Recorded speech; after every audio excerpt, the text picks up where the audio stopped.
Welcome dear students. Today we are going to discuss three-phase AC circuits, and first part is introduction to three-phase circuits and star connections. After this module, you will be able to explain generation of three-phase EMF with phasor diagrams. You will be able to differentiate between the single-phase and three-phase AC circuits. You will be able to list advantages of three-phase systems, and also you will be able to describe three-phase star and delta connections. Examination point of view से three phase AC circuits का बहुत ही ज़्यादा importance है, क्योंकि three phase AC circuits normal circuits में use तो करते ही करते हैं, साथ ही इसका use three phase AC machines में भी होता है, इसलिए इसका इम्पोर्टेंस और ज़्यादा बढ़ जाता है। तो सिंगल फेज के कंपैरिजन में थ्री फेज का वेटेज ज़्यादा है। एग्जामिनेशन पॉइंट ऑफ व्यू से थ्री फेज एसी सर्किट्स में शॉर्ट आंसर टाइप क्वेश्चंस और लॉन्ग आंसर टाइप क्वेश्चंस आपको मेनली मिलेंगे, बट इस पे जो ज़्यादा फोकस करना है वो लॉन्ग आंसर टाइप पे करना है, क्योंकि जो इसमें न्यूमेरिकल्स होंगे वो हमेशा उसका जो सोल्यूशन होगा वो लॉन्ग ही होगा, इसलिए इस पर आपको बहुत ही ज़्यादा फोकस करना है।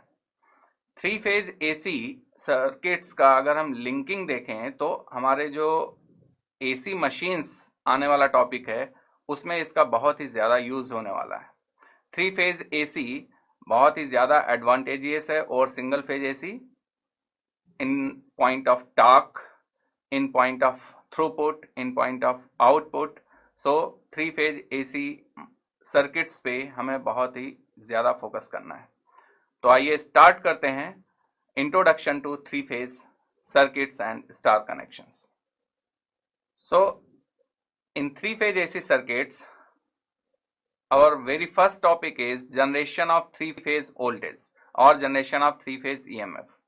जैसा कि हमने सिंगल फेज AC में देखा था generation of single phase EMF, वैसे ही एग्जैक्टली यहाँ पर थ्री फेज EMF और वोल्टेज की हम जनरेशन की बात करेंगे। देखिए सिंगल फेज में क्या होता था, सिंगल फेज में एक रोटेटिंग कॉइल थी जो कि हम उसको रोटेट कर रहे थे किसी मैग्नेटिक फील्ड में, और वहाँ पर फ्लक्स लाइन कट हो रही थी, और जब फ्लक्स लाइन कट होती हैं इट मीन्स वहाँ पर EMF डेवलप होता है। सेम कंसेप्ट यहाँ पर यूज़ करेंगे, बट यहाँ पर सिंगल कॉइल ना हो करके थ्री कॉइल्स का हम डिस्कशन करेंगे। यहाँ पर थ्री कॉइल्स 120 डिग्री, और you can say 120 degree, that is based on electrical degree, they are apart from each other। हम ऐसा प्लेसमेंट करेंगे और फिर जब उसको मैग्नेटिक फील्ड में हम ले जाएंगे तो रोटेशन होगा तो फ्लक्स लिंकेज होगा, जब फ्लक्स लिंकेज होगा तो वहां पर EMF जनरेट होगा। तो तीन कॉइल्स हैं, एक कॉइल की वजह से एक EMF, सेकेंड कॉइल की वजह से दूसरा EMF, और थर्ड कॉइल की वजह से तीसरा EMF जनरेट होगा। बट तीनों में डिफरेंस क्या होगा, देखिए उनके जो मैक्सिमम वैल्यू होगी वो तो सेम होगी, बट उसमें डिफरेंस क्या होगा, फेज में डिफरेंस होगा, क्योंकि तीनों 120 डिग्री अपार्ट हैं। अगर एक 0 डिग्री पे है तो दूसरी 120 डिग्री पे होगी और तीसरी 240 डिग्री पे होगी। ठीक है, तो आइए इसको डायग्राम की हेल्प से समझते हैं। तो आप इस डायग्राम में देख सकते हैं कि यहाँ पर एक रेड कलर से जो हमने शो किया है that is a rotating coil, और आप देखेंगे कि इसमें A डैश, B डैश और C डैश, ये जो तीनों कॉइल्स हैं ये एक दूसरे से 120 डिग्री पे प्लेस्ड है। ठीक है, हमने तीनों में जो yellow lines, dotted yellow lines हैं, इसमें आप देखेंगे एंगल डिफरेंस कितना है, 120 डिग्री का एंगल डिफरेंस है। तो ये तो हो गया थ्री फेज के लिए प्लेसमेंट। अगर सपोज हम कहें कि n फेज वोल्टेज आपको जनरेट करना है, थ्री फेज की जगह n फेज AC वोल्टेज आपको जनरेट करना है, तो कितना होगा। कोई भी कॉइल है सर्कुलर फॉर्म में है, उसका टोटल एंगल कितना होता है, 360 डिग्री होता है। तो थ्री फेज के लिए हमने क्या किया कि अगर थ्री फेज है तो यहाँ पे आ जाएगा 360 degree by 3, that is 120 degree. Similarly अगर हम n फेज की बात करें तो n फेज के लिए हो जाएगा 360 डिग्री डिवाइडेड बाई n। तो यहाँ पर सपोज एग्जिस्ट तो अभी नहीं करता या हमारे कोर्स में नहीं है, बट अगर हम कहें कि 6 फेज सर्किट है सपोज, तो 360 बाई 6 मीन्स हर एक कॉइल का प्लेसमेंट होगा 60 degree apart from each other, right. तो चाहे वो 3 फेज हो चाहे n फेज हो, आपको 360 डिग्री डिवाइडेड बाई उतना करना है और आपको उनके बीच में फेज डिफरेंस मिल जाएगा, ठीक है। तो ये कितने पोल का जो हमने डायग्राम आपको शो किया है, ये कितने पोल्स का है। आप ये रेड कलर का देखिए, इसमें कितने पोल्स हैं, 2 पोल्स हैं, एक टॉप एंड एक बॉटम। तो इसको हम कहेंगे 2 pole and this is stationary arm type. कितने फेज का, 3 फेज। फेज के लिए हम 5 लिखते हैं जनरली, ठीक है। जो सिंबल है 3 फेज का मतलब 3-5, 5 जहां पर लिखा हो 3- something 3 phase, 2-5 2 phase, 1-5 single phase. Alternator, देखिए अल्टरनेटर या जनरेटर क्या काम करते हैं। अल्टरनेटर या जनरेटर का काम ही होता है कुछ जनरेट करना, या तो electricity in form of voltage और करंट, ठीक है। तो this is stationary arm rotating field type 3 phase. So these 3 phase systems are most common systems. देखिए मैंने आपको single phase AC circuits explain किया। सिंगल फेज एसी और 3 फेज एसी में डिफरेंस क्या है। सिंगल फेज एसी सिर्फ और सिर्फ आप होम यूज के लिए यूज करते हैं, बट आजकल 3 फेज होम पर्पस के लिए भी यूज हो रहा है और ज्यादातर लोग 3 फेज यूज कर रहे हैं। क्यों? क्योंकि 3 फेज में कॉस्ट कट होता है। अगर आप number of appliances, home appliances ज्यादा यूज कर रहे हैं तो 3 phase is much better than the single phase, right. तो 3 phase systems are most common. It is more efficient, means output of 3 phase systems are higher than the single phase. So you can take it as a difference between the single phase and 3 phase circuit, ठीक है। यहाँ पर आप देखिए हमने इसमें differentiate between single phase and 3 phase AC circuits की बात की। तो आप इसके बेसिस पे ये जो पॉइंट्स हैं आप इसको कह सकते हैं कि this is a difference between the single phase and 3 phase, जब भी एग्जाम में क्वेश्चन पूछा जाए। Second, it uses less material for a given capacity.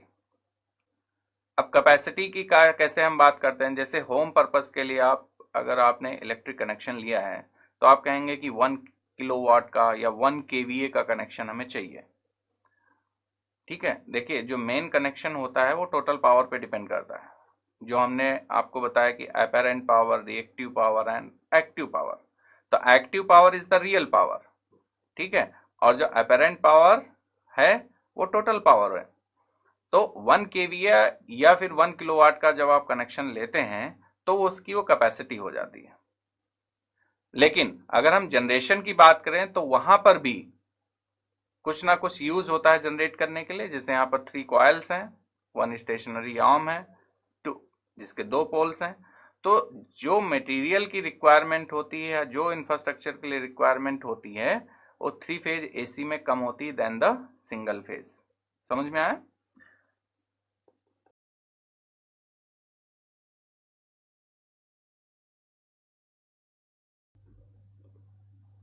Third point, it cost less than single phase apparatus।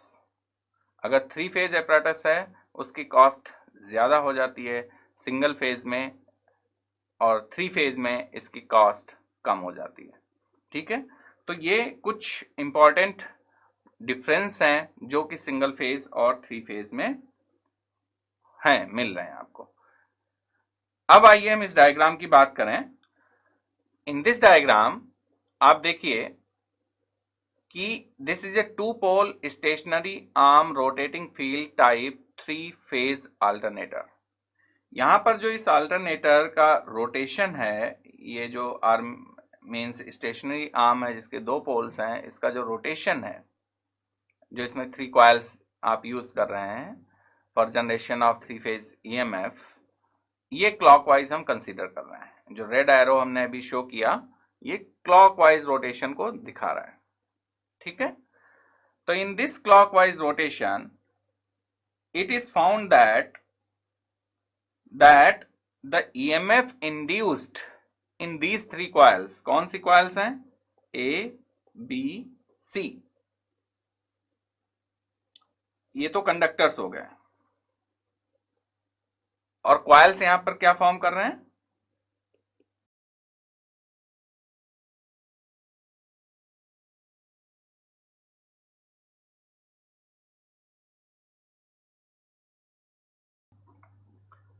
तो यहां पर कंडक्टर्स हैं A, B, C, but इसमें जो क्वाइल्स हैं वो AA dash, BB dash, CC dash, जो कि 120 डिग्री अपार्ट हैं फ्रॉम ईच अदर, इसमें क्या हो रहा है? EMF जनरेट हो रहा है। और EMF जनरेशन के लिए मैंने आपको बताया है कि जब या तो आप फिक्स्ड को किसी रोटेटिंग मैग्नेटिक फील्ड में आप फिक्स्ड कॉइल को प्रोड्यूस करते हैं, या फिर किसी मैग्नेटिक फील्ड में आप रोटेटरी कॉइल आप यूज करते हैं, तो वहां पर क्या होता है? फ्लक्स कट होता है।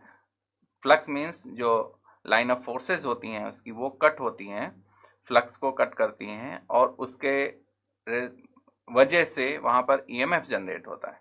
तो यहाँ पर 3 कॉइल्स हैं, 3 ईएमएफ्स होंगे, और वो कौन कौन सी कॉइल्स हैं? AA dash, BB dash, CC dash. तो यहाँ पर जो ईएमएफ जनरेट होगा वो क्या होगा? मैक्सिमम जनरेट होगा, और फिर जैसे जैसे आप मूव करेंगे from one coil to another coil, वो फिर डाउन होगा, देन फिर अप होगा, means maximum to minimum, minimum to maximum, maximum to minimum, ऐसे वो स्विंग होता रहेगा। तो तीनों कॉइल्स के लिए ईएमएफ जनरेट होगा, और उनका जो डिफरेंस होगा वो 120 डिग्री फेज डिफरेंस होगा। इसको हम एक फेजर डायग्राम से समझने की कोशिश करते हैं।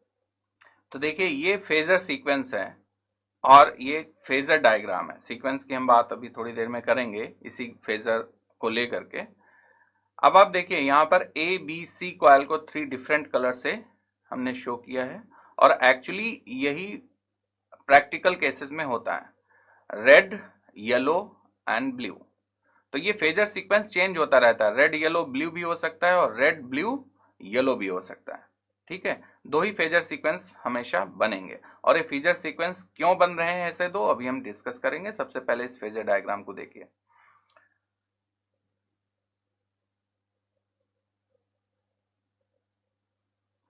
देखिए ये जो 2 pole stationary arm rotating field type 3 phase alternator है, इसमें सबसे पहले जब ये राइट मींस क्लॉकवाइज ये रोटेट होगा, तो सबसे पहले जो कंडक्टर A है मींस जो कॉइल A डैश है उसमें ईएमएफ जनरेट होगा, और वो जो ईएमएफ जनरेट होगा आप देखिए वो बिल्कुल स्ट्रेट है, और यहाँ पर उसमें कोई भी डिफ्लेक्शन नहीं है।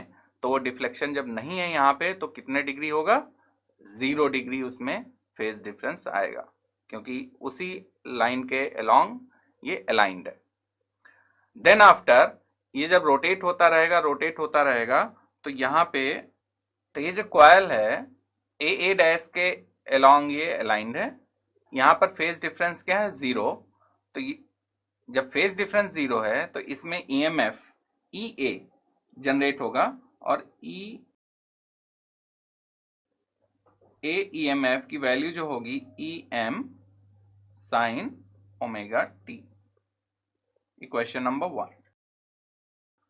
अब आप देखिए सिंगल फेज में भी यही था, EA equals to EM sine omega t, sinusoidal form होता है हमेशा यहाँ पे जो EMF जनरेट होता है, ठीक है।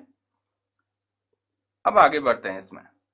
तो देखिए जब ये क्लॉकवाइज डायरेक्शन में इसको रोटेट कर रहे हैं, और ये B के इस लाइन के लॉन्ग ये आ गया, तो इनिशियली जो A के लॉन्ग था वहां से B तक कितना डिफ्लेक्शन हो गया? Electrical deflection is 120 degree. तो ये जो 120 डिग्री डिफ्लेक्शन हुआ मींस इसमें फेज डिफरेंस कितना आ जाएगा? 120 डिग्री का आ जाएगा। बट जो मैक्सिमम ईएमएफ जितना अलोंग ए डैश जनरेट हुआ था वही होगा, सिर्फ साइनोसॉइडल फॉर्म था, साइनोसॉइडल फॉर्म ही रहेगा, बट इसमें जो ईएमएफ होगा 120 डिग्री फेज इसमें और इंक्रीज हो जाएगा। ठीक है, तो sign omega T something plus या माइनस 120 डिग्री आना चाहिए। ठीक है, तो यहां पर जो ईएमएफ आएगा दैट इज ई बी,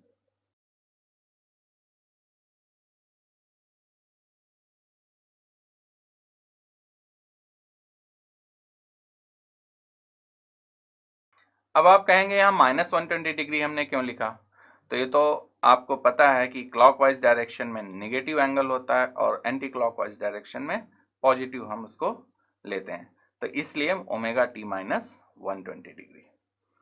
आगे बढ़ते हैं इसमें। अब इसको इस पोजीशन से जो बीबी डैश के पोजीशन में था पहले, यहां पर वापस आएंगे तो ए डैश में अलाइन हो जाएगा। देन हम इस पोजीशन पे आए तो देखिए ये 120 डिग्री यहाँ पे और ये 120 डिग्री, ये टोटल कितना हो गया 240 डिग्री।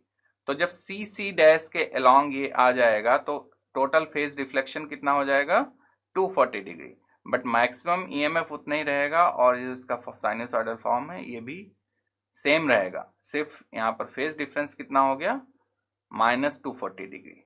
अब देखिए माइनस 240 डिग्री है तो इसको दूसरी तरीके से भी समझ सकते हैं।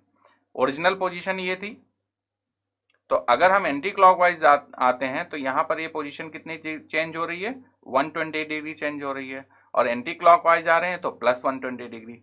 तो जो इसका ईएमएफ है वो हम या तो लिखेंगे EC equals to EM sine omega t minus 240 degree, या फिर हम लिख सकते हैं प्लस 120 डिग्री। इतना समझ में आया? सभी को समझ में आ जाना चाहिए, इसमें कोई नई बात नहीं हमने बताई। सो यहाँ पर तीनों ईएमएफ हमें मिल गए जिसमें टोटल जो फेज डिफरेंस है एक दूसरे में वो 120 डिग्री का यहाँ पर हमें मिल रहा है। तो ये फेज इक्वेशंस हमें याद रखनी है। अब देखिए इसमें सीक्वेंस जो हमने यूज किया है, अब देखिए रेड, येलो एंड ब्लू, आपको प्रैक्टिकल केसेस में भी यही सीक्वेंस मिलता है। वायर्स आप देखिए जो जिसमें 3 वायर्स होते हैं, ठीक है, 4 वायर्स होते हैं, उसमें एक ब्लैक होता है जो कि न्यूट्रल को रिप्रेजेंट करता है, बाकी ये 3 फेजेस को रिप्रेजेंट करते हैं। तो रेड येलो ब्लू ही होता है। हमने यहाँ पर एक सीक्वेंस यूज किया है रेड येलो ब्लू, और दूसरा सीक्वेंस क्या हो सकता है, ठीक है। अब रेड ब्लू येलो को अगर हम ABC के फॉर्म में लिखते हैं जैसा कि हमने यहाँ पर शो किया हुआ है, तो आप देखिए सीक्वेंस कैसा चलेगा, ABC देन अगेन ABC ऐसे ही सीक्वेंस चलता रहेगा। या फिर हम इसको कह सकते हैं ACB, ये सीक्वेंस एक चलता रहेगा। ठीक है, तो इसमें ये 2 सीक्वेंसेस हैं, ये 2 सीक्वेंसेस को तीसरा सीक्वेंस इसमें बनेगा नहीं, आप कोशिश कर लीजिए, क्योंकि 120 डिग्री है। A से B में आए 120 डिग्री चेंज हुआ, B से C में गए 120 डिग्री चेंज हुआ। ठीक है, और अगर आप इनिशियली तो A पोजीशन आपको लेनी है, ठीक। अब अगर A के बाद आप एंटी क्लॉकवाइज आते हैं तो पहले C आएगा फिर B आएगा, तो या तो ABC या फिर ACB, इसके अलावा इसमें कोई सीक्वेंस नहीं बनता है। तो these are the phase sequences here. तो यहाँ पर हम फेज सीक्वेंस की बात कर रहे हैं, तो आपको समझ में आ गया होगा कि 2 सीक्वेंस के अलावा तीसरी फेज सीक्वेंस यहाँ पॉसिबल नहीं है। क्यों? क्योंकि 120 डिग्री का फेज डिफरेंस है, राइट। तीसरी सीक्वेंस हमेशा फर्स्ट या सेकंड सीक्वेंस से स्टार्ट हो जाएगी। अब कि जो R रेड येलो ब्लू और यहाँ पर दूसरी सीक्वेंस आ रही है RBY, जनरली ये कन्वेंशन है कि RYB को हम पॉजिटिव सीक्वेंस एज्यूम करते हैं और RBY को हम नेगेटिव सीक्वेंस एज्यूम करते हैं। ठीक है, तो ये कन्वेंशन है, इसको आपको मान के चलना है। तो ये हो गया फेज सीक्वेंस, इंपॉर्टेंट है क्योंकि फेज सीक्वेंस अगर आपने चेंज कर दिया तो एनालिसिस चेंज हो जाएगी। अब वापस आते हैं ईएमएफ पे। यहाँ जो तीनों ईएमएफ हैं EA, EB, EC, इसमें ये तो क्लियर हो गया कि दोनों में 120 डिग्री के, तीनों में 120 डिग्री का फेज डिफरेंस है, मैक्सिमम वोल्टेज सेम है जो कि हमने इस डायग्राम में शो किया है। This is the maximum voltage EM और ये है इसका मिनिमम वोल्टेज -EM। ठीक है, अब EMF के कुछ फैक्ट्स हैं, जैसे अगर हम इन EA, EB और EC तीनों EMF का रिजल्टेंट फाइंड करें तो हमेशा वो रिजल्टेंट क्या आएगा, 0 आएगा। तो सबसे पहले EMF का हम वेक्टर डायग्राम या फिर फेजर डायग्राम ड्रॉ करते हैं।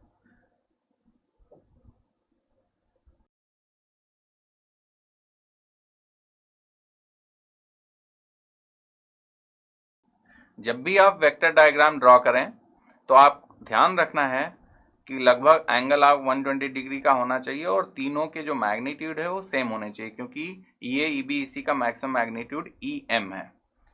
तो दिस इज, और इसको तो हमने ऐसे शो किया है आपके लिए, ये 120 degree, 120 degree and 120 degree, but इसको एग्जैक्ट स्केल पे लेंगे, जैसे suppose this is EA EB EC, तो एग्जैक्ट स्केल पे लेने का मतलब है अगर फेजर एंगल हम एग्जैक्टली इसमें शो करें तो कुछ ऐसे आएगा, EA एट एन एंगल 0, तो EA क्या होगा, बिल्कुल straight line along x axis, this is EA। EB at an angle -120 degree, तो माइनस है तो क्लॉकवाइज रोटेशन होगा, तो क्लॉकवाइज रोटेशन होगा तो ये EB, and EC is plus 120 degree away from EA in clockwise direction, anti-clockwise direction, or we can say 120 degree away from EB in clockwise direction, तो ये हो जाएगा EC। अब इनका रिजल्टेंट फाइंड करना है, तो रिजल्टेंट क्या होगा,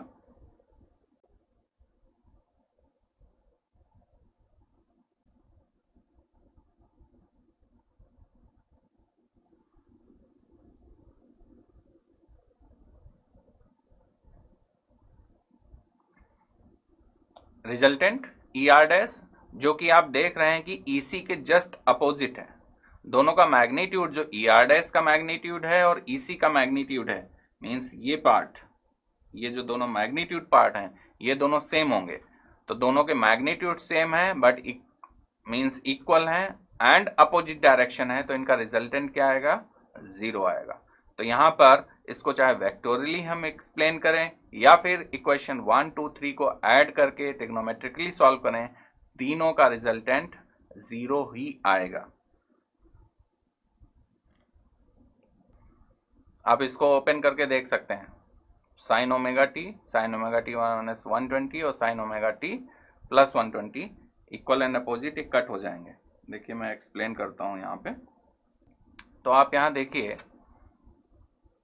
कि sine omega t cos 120 is -12, ठीक है, तो चाहे वो आप, और sine 120 sine 90 plus 30, sine 90 plus theta is cos theta, तो जो आप इनकी वैल्यूज रखेंगे तो आप देखेंगे कि ये 0 आ जाएगा। EA कितना है,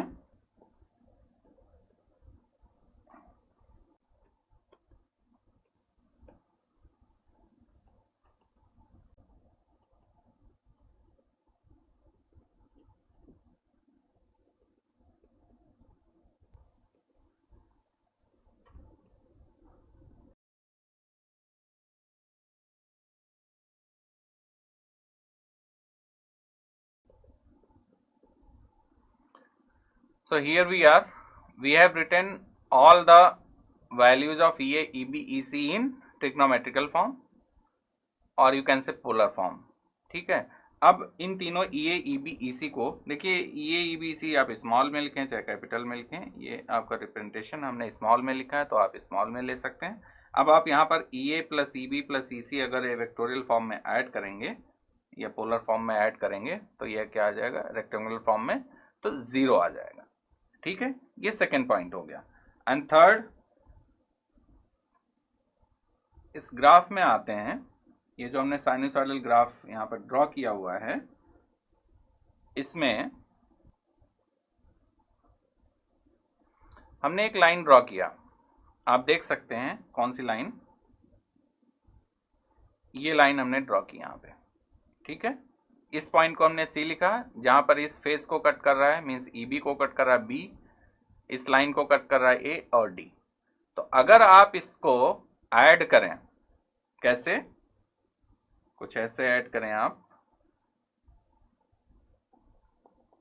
देखिए यहां पर हम थोड़ा स्लो चल रहे हैं क्योंकि ये बहुत इंपॉर्टेंट पोर्शन है, आपको समझना बहुत ज़रूरी है। तो अगर इसको आप ऐड करते हैं, कैसे ऐड करेंगे, जो ये ऑर्डिनेट्स हैं,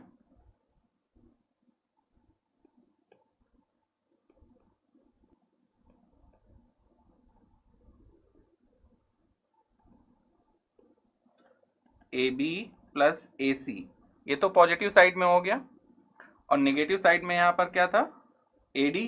तो ऐड हम कर रहे हैं बट विथ साइन ऐड करेंगे, तो ये टोटल क्या हो जाएगा, 0। क्योंकि इस डायग्राम में जब आप आएंगे तो आप देखिए A B plus A C equals to A D, और तीनों कर्व यूज हो रहे हैं। कौन से कर्व, यहाँ पे रेड, येलो और ब्लू। तो ए बी प्लस ए सी, ये टोटल मैग्नीट्यूड कितना हो गया, ई एम, और ये ए डी कितना हो गया, माइनस ई एम। तो ये लाइन कहीं पर भी ड्रॉ करें, पूरे इस एक्सिस पे, थीटा एक्सिस पे या ओमेगा टी एक्सिस पे, कहीं पर भी आप लाइन ड्रॉ करें जहां पर तीनों एक ईएमएफ कट हो रहे हैं, वहां पर इनका नेट सम हमेशा 0 होगा।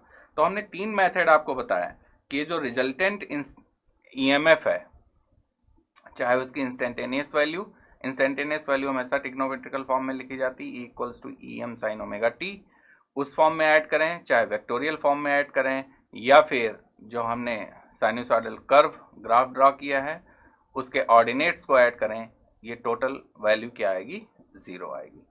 तो आई होप कि जो जनरेशन ऑफ ईएमएफ है and the difference between the single phase, 3 phase EMF और AC and the resultant of instantaneous EMF, चाहे उसका वेक्टोरियल फॉर्म में हो, ऑर्डिनेट फॉर्म में हो, ये 0 होता है, ये आपको अच्छे से समझ में आ गया होगा। ये जो पूरा ईएमएफ पोर्शन, जनरेशन पोर्शन हमने डिस्कस किया है, कितना समझ में आया है आपको। अब आइए डिस्कस करते हैं, after generation of 3 phase EMF, हम इसको यूज करेंगे 3 फेज सर्किट में, इस ईएमएफ को। तो सर्किट में कौन से कनेक्शंस यूज होने जा रहे हैं, 3 फेज है तो ऑब्वियसली 3 आर्म्स मींस 3 पार्ट उस सर्किट में होने चाहिए, ठीक है। तो या तो इसमें स्टार कनेक्शन आएगा या फिर डेल्टा कनेक्शन आएगा।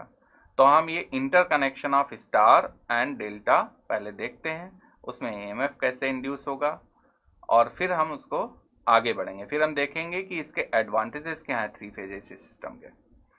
तो सबसे पहले इंटर कनेक्शन ऑफ 3 फेजेस। तो देखिए इंटर कनेक्शन ऑफ 3 फेजेस में 2 पार्ट होंगे, जैसा कि हमने जो इसका बेसिक पोर्शन था जहां पर हमने स्टार एंड डेल्टा एक्सप्लेन किया था, वहां पर आपने देखा होगा कि 2 फॉर्म थे, स्टार एंड डेल्टा, उसमें 3 ब्रांचेज आती हैं। तो स्टार कनेक्शन भी 3 ब्रांचेज हैं, डेल्टा कनेक्शन में भी 3 ब्रांचेज हैं। तो दोनों कनेक्शन हम डिस्कस करेंगे क्योंकि दोनों 3 फेज फॉर्म करते हैं। B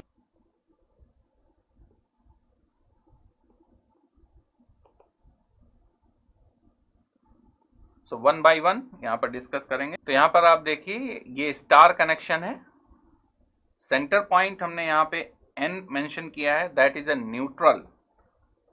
so this is neutral node, node ही है क्योंकि 3 ब्रांचेस मिल रही हैं। और आप देखिए हमने कौन सा फॉर्म यूज किया है, आर वाई बी, सबसे पहले R then Y then B. और हमने कहा था कि आर वाई बी अगर फेज सीक्वेंस लेते हैं तो इस कन्वेंशन को हमेशा हम क्या ट्रीट करते हैं, पॉजिटिव ट्रीट करते हैं। इस स्टार कनेक्शन को हम दूसरे फॉर्म में भी रिप्रेजेंट कर सकते हैं, कैसे, यहां पर देखिए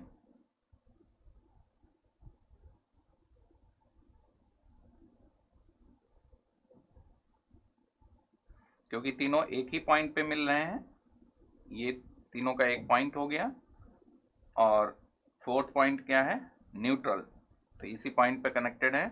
this is R Y B, तो ये अगेन वो आर वाई बी कन्वेंशन हो गया, ये नोड N हो गया, तो इसको VNR, VNY, VNB। तो हम चाहे वैसे फर्स्ट वे में मेंशन करें या फिर इस वे में, दोनों एक ही को रिप्रेजेंट कर रहे हैं। RYB कन्वेंशन हमने यूज किया है। अब इसका आप देखिए यहाँ पे, ये जो फर्स्ट ब्रांच है RN के बीच में एक सपोज इंडक्टर यहाँ पर कनेक्टेड है, जिसके अक्रॉस वोल्टेज कितना है, VNR, with reference to the neutral between R terminal and neutral node, the voltage is VNR, right? ये क्या हो गया, एक फेज को रिप्रेजेंट कर रहा है। तो एक फेज ये हो गया, this is phase, this is phase and this is phase with respect to neutral. तो कितने फेज हो गए यहाँ पे, 3 फेज हो गए। तो ये 3 फेज हम डिस्कस कर रहे हैं, 3 फेज कैसे हो गए, ये हो गया। कितनी लाइंस हैं, देखिए लाइन क्या होती है, ट्रांसमिशन लाइन जैसे हम बात करते हैं कि कोई भी पावर स्टेशन है, पावर स्टेशन से आपके घर में सप्लाई हो रही है लाइन, ठीक है, तो वहां पर 3 फेज आ रहे हैं, यानी कि 3 लाइंस आ रही हैं। तो यहाँ पर 3 लाइंस कौन हो गई, एक R, Y और B, 3 लाइंस हो गई। तो जब भी हम लाइन की बात करेंगे तो RYB पिक्चर में आएंगे, और फेज की बात करेंगे तो स्टार कनेक्शन में विद रिस्पेक्ट टू न्यूट्रल जो 3 ब्रांचेज हो रही हैं वो तीनों फेज हो गए, ठीक है। तो यहाँ पर जो लाइन वोल्टेज हो गए, line voltage means between 2 phase, RY के बीच में एक लाइन वोल्टेज है, कौन सा, V/R। तो यहाँ पर हम सेपरेटली मेंशन करते हैं, आपको समझ में आ जाए अच्छे से। फेज वोल्टेज यहाँ पे कौन कौन से हैं, VNR, VNY एंड VNB। और लाइन वोल्टेजेस कौन कौन से होंगे,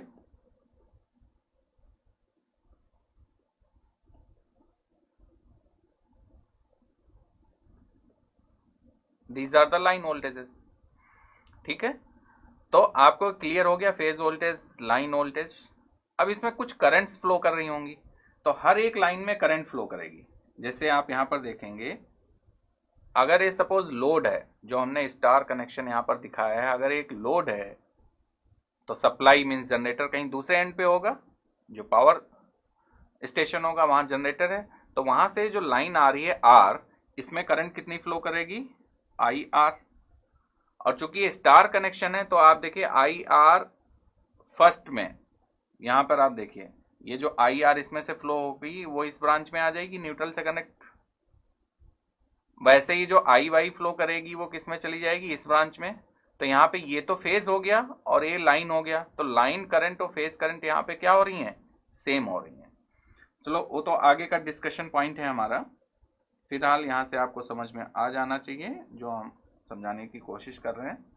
तो यहाँ पे जो लाइन करंट्स हैं वो लाइन फेज करंट्स के इक्वल होती हैं,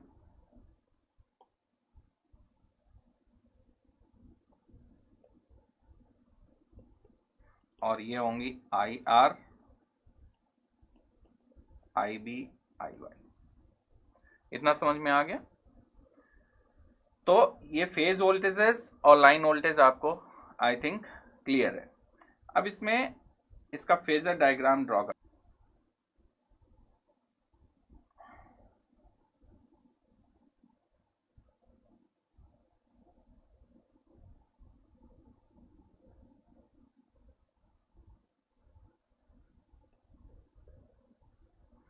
ये इसका फेजर डायग्राम हो गया, तीनों 120 डिग्री अपार्ट। ये क्या है, phase voltage, VNR, VNY and VNB phase voltage हैं, जैसा कि हमने अभी मेंशन किया है। और तीनों में डिफरेंस कितना है, फेज डिफरेंस। जब भी हम यहाँ डिफरेंस की बात करेंगे आपको जनरली क्या समझना है, फेज डिफरेंस, ठीक है। ये तीनों 120 डिग्री अपार्ट है, ये भी 120 डिग्री है, ये भी 120 डिग्री है, और ये 120 डिग्री। तो ये हो गए फेज वोल्टेज, ठीक है। VNR, VNY, VNB clockwise direction में RYB सीक्वेंस हम फॉलो कर रहे हैं, ठीक। अब इन दोनों के बीच में आर वी एन आर और वी एन वाई के बीच में मीन्स कौन सी लाइन होंगी, आर एंड वाई लाइन। यहां पर जो हमारा लाइन वोल्टेज है वो कितना है, वी वाई आर। ठीक, देन इनके बीच में वी आर बी, और इन दोनों के बीच में वी बी वाई। इन दोनों के बीच में अगर डिफरेंस फाइंड करेंगे, जो हमने येलो कलर से लिखा है, ये किसको रिप्रेजेंट कर रहे हैं, लाइन वोल्टेज को रिप्रेजेंट कर रहे हैं। ठीक है, अब यहां पर एक पॉइंट और आता है, हम डिस्कस कर रहे हैं बैलेंस सिस्टम।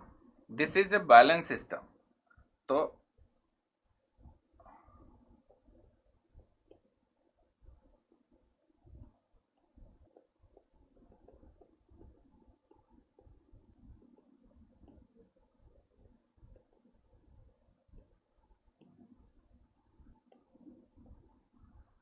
तो आप देखिए क्लॉकवाइज डायरेक्शन में आर वाई बी हम फॉलो कर रहे हैं। तो V R V angle 0, V Y V angle -120, V B V angle -240, और इसको आप +120 जो हमने लिखा है, या फिर इसको आप -240 आप लिख सकते हैं। ठीक है, तो दिस इज अबाउट स्टार। अब हम आते हैं डेल्टा कनेक्शन में।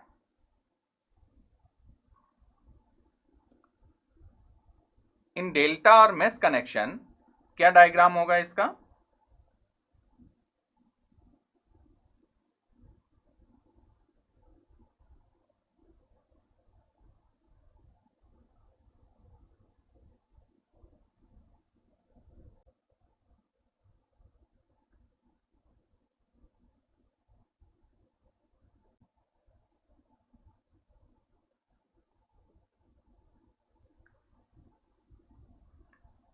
अब आइए देखते हैं। जो हमने लेफ्ट हैंड साइड में डेल्टा कनेक्शन शो कर रखा है, तो यहां पे जो करंट फ्लो करेंगी,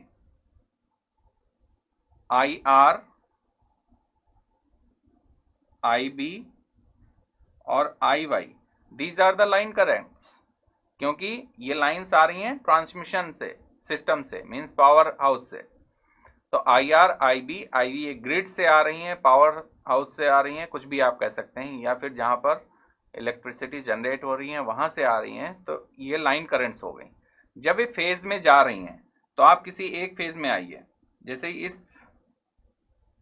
इस फेज में हम बात करें, तो ये करंट आई आर यहाँ पे एंटर हुई और ये आई बी यहाँ पे एंटर हुई। तो इसमें जो करंट का डिफरेंस हो, जो करंट भी फ्लो कर रही होगी, वो कुछ डिफरेंट करंट होगी। क्योंकि इस नोड पे जब आप करंट या केसीएल यूज करेंगे तो कुछ डिफरेंट आएगी इक्वेशंस। जो भी इसमें करंट होगी, इसमें करंट होगी, और ये जो आई आर लाइन करंट आ रही है,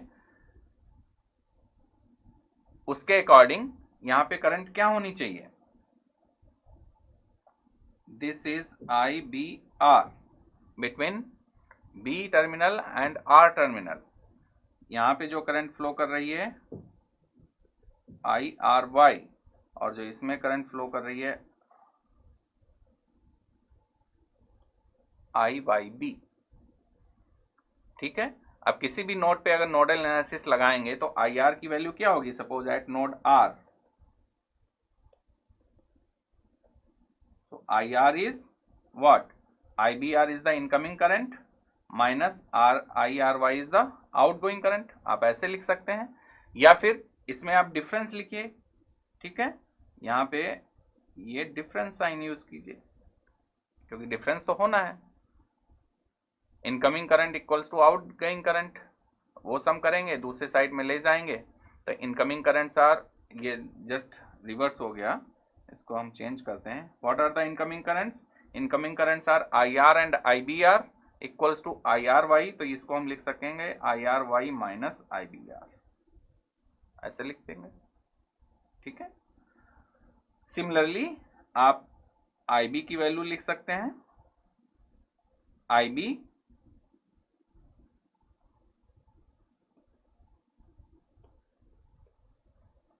and I Y,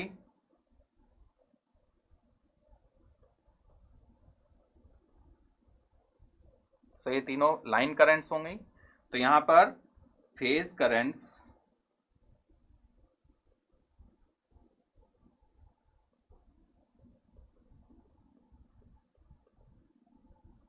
and line currents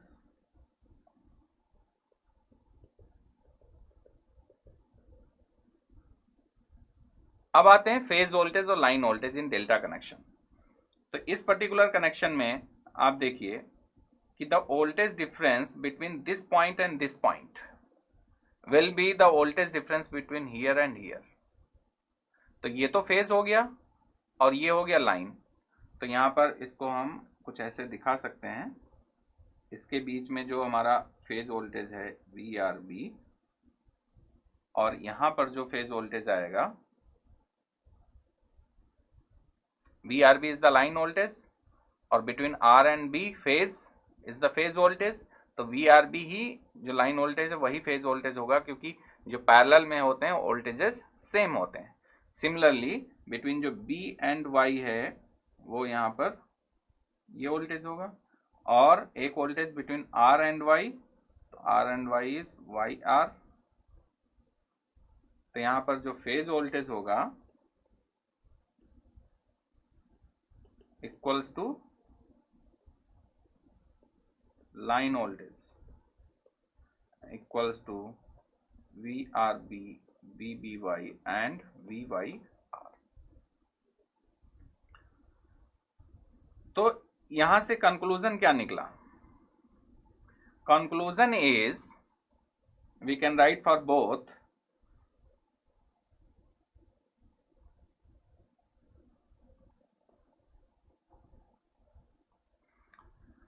जो मैंने अभी आपको बताया कि फेज वोल्टेज क्या होता है, लाइन वोल्टेज क्या होता है, फेज करंट, लाइन करंट, ये आपको हमने सेंटेंसेस में यहाँ पर नोट डाउन करा दिया है। ये आपको हमेशा याद रखना है, क्योंकि इसमें कंफ्यूजन काफ़ी रहता है।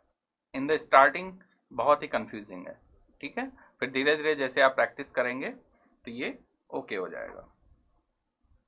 Now what are the advantages of three phase system?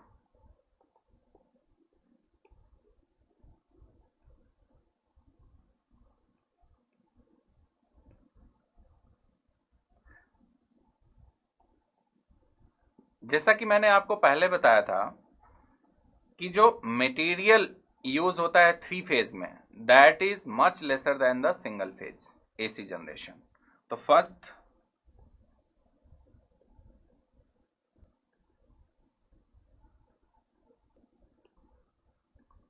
the amount of conductor material needed to transfer the same amount of power is lesser for three phase system, thus it is more economical। ये first advantage हो गया। Second advantage, voltage regulation of three phase system is much much better than the single phase. तो ये single phase पे advantage हम किसी के respect में ही कहेंगे ना। तो यहाँ पर सिंगल फेज देखिए डिफरेंसेस भी हैं between single phase and three phase, और एडवांटेज है थ्री फेज का। तो कोई भी क्वेश्चन आए आपको पॉइंट सही लिखने हैं, जो अभी हमने थोड़ी देर पहले आपको बताया था, और यहाँ पर भी।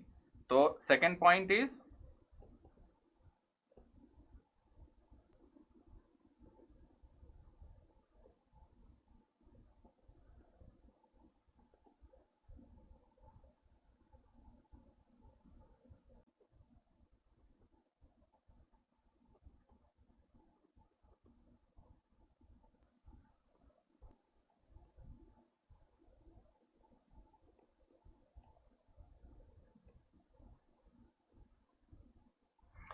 थर्ड पॉइंट, जैसा कि मैंने आपको बताया था कि domestic power means home purpose से आपको इलेक्ट्रिसिटी की ज़रूरत हो या फिर कॉमर्शियल पावर की कॉमर्शियल के लिए ज़रूरत हो, सेम सोर्स से प्रोवाइड किया जाता है।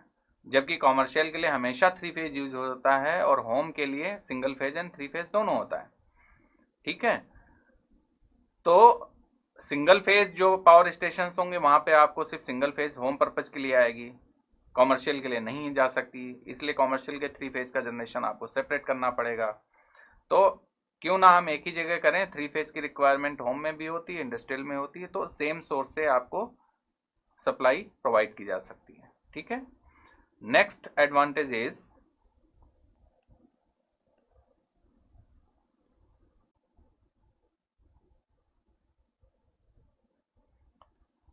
मैंने बताया था कि एसी मशीन्स में इसका बहुत यूज करते हैं। तो जो सिंगल फेज भी होती हैं, थ्री फेज भी होती हैं, तो सिंगल फेज जो मशीन्स होती हैं जैसे इंडक्शन मोटर है, वो सेल्फ स्टार्टिंग नहीं होता है, जबकि 3 phase induction motors are self starting.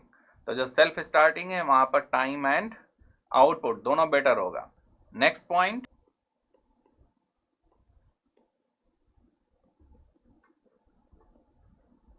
The torque produced by a 3 phase motor is more. तो जब 3 फेज मोटर का टार्क ज़्यादा होता है, आउटपुट ज़्यादा मिलेगा, तो वहाँ पर हमें 3 फेज एसी सप्लाई की ही ज़रूरत होगी, ये इसका एडवांटेज है। नेक्स्ट,